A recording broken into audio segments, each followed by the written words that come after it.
Hey guys, how's it going? It's Danconia here, and welcome back to the OWLRU League Roundup. Win conditions, Dallas Fuel Edition.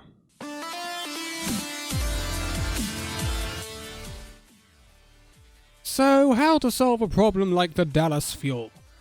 Well, they had a torrid Stage 3. I don't think anyone can deny that.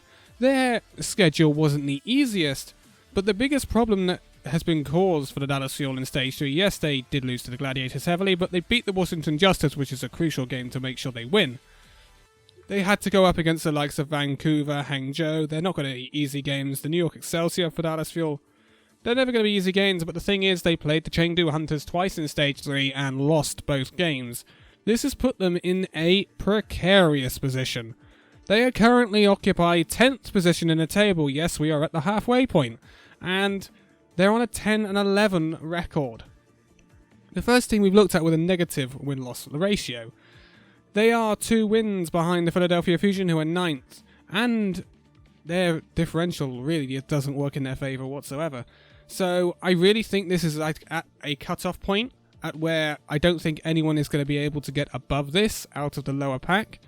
But the question is, can the Dallas Fuel keep hold of one of those last 2 remaining spots? Or 3, I should say. I don't know. It's looking difficult for the Fuel. Their first game will be against the London Spitfire. And this is a must-win game for London. London, they have got the easiest stage out of the top half of the league. So they really need to go 6-1 this stage, London Spitfire. And Dallas Fuel, can they beat the Spitfire? I don't know. Especially if we go into 2-2, which looks like it's happening. Dallas Fuel, I don't think they can edge out the Spitfire in a mirror matchup, especially when you got Spitfire on DPS. But moving on after that, and we have in week 2 the Dallas Fuel taking on the Valiant. This is a big match. I mean, this has massive implications for the Fuel, and it's just hitting at a bad time considering Valiant's run of form right now in the regular season. So you have to expect a Valiant win here, and then you're looking at the Dallas Fuel in all sorts of issues. If it's a game, Dallas can win. If Dallas can beat the Valiant somehow, then all of a sudden you're looking at a really good stage for the Dallas Fuel. But I worry because I think momentum really is with Valiant at the moment, despite what's happened in the playoffs. And I think they should be able to get past the Dallas Fuel. Dallas really need to find some momentum from somewhere. And at the moment, I don't know where that's going to come from. Moving on into week 3, and this is where it just gets absolutely torrid for the Fuel. They get the Gladiators and the San Francisco Shock. And I really don't see them getting anything out of those matches. I mean, I think it's just a mismatch. The Gladiators and Shock are really good. Even in the DPS meta, I still think it's a mismatch. Dallas could surprise us, but, I really don't think they're going to get anything from that week. And this is why I think Dallas are really going to struggle. And then in week 4, you get the Hangzhou Spark and the Guangzhou Charge. Now, I don't see them getting past the Hangzhou Spark. And when it comes to the Guangzhou Charge will probably have all to play for. So will the Dallas Fuel. But at this point, if you look at the rest of the fixtures for the stage, Dallas actually could already be out, depending on their results. So, oh boy, Dallas, it's not looking brilliant, is it?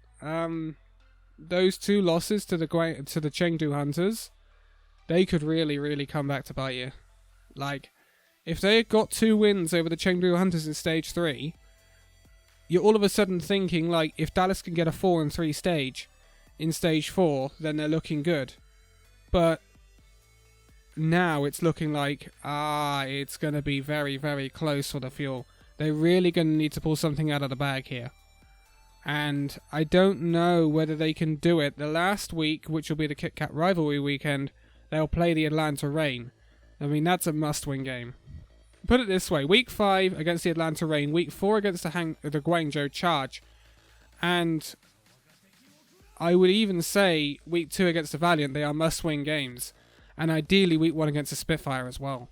And I don't see anything in front of me, or from what I've seen from Dallas this season, that tells me that they're going to be able to beat the current Valiant and the Spitfire. And that's why I believe, at the moment, considering they are in one of the better positions in terms of fighting for those play-ins, I believe they're one of the actual outsiders in terms of actually making it. Which is weird to think, but the 2 losses to the Chengdu Hunters really might hurt the Dallas Fuel. But there is something I also want to touch on with the Dallas Fuel, and I've been wanting to say this for a while. It seems to be an overwhelming problem with the Dallas Fuel fan base. I don't know why, and I'm not saying it's the entire fan base, but they, in all respects, wear their hearts on their sleeves, and I have no problem with that. You look at people like Cruz and Fusions. You've both Death Slams in Stage 3. Us British really wear our hearts on our sleeves, but Dallas Fuel, some fans are taking way too goddamn far.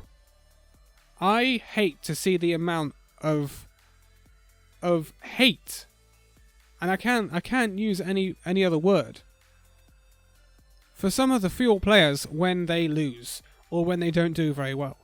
And I see that a lot of this is actually directed towards Zachary. So let's have a look at this, shall we?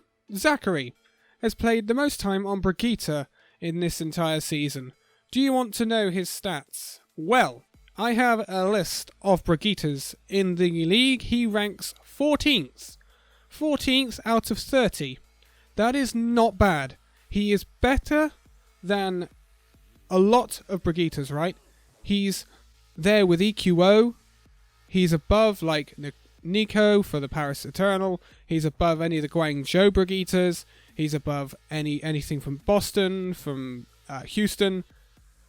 Yes, he may not be as good as Rascal or Haxel or even Birdring, but he's not actually far off Birdring's Brigitte. Birdring's Brigitte is 9th. But why is he getting so much hate for this?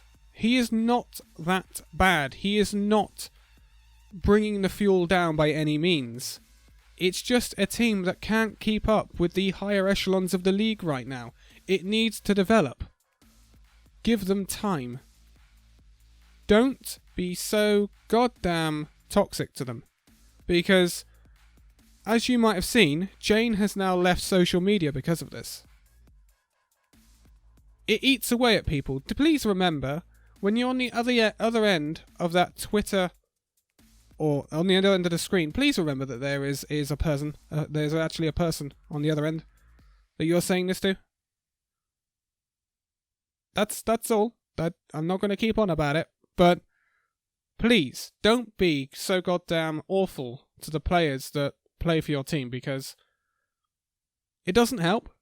It really doesn't help.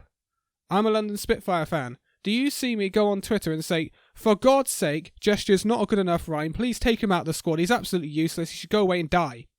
No. Because you should never say that.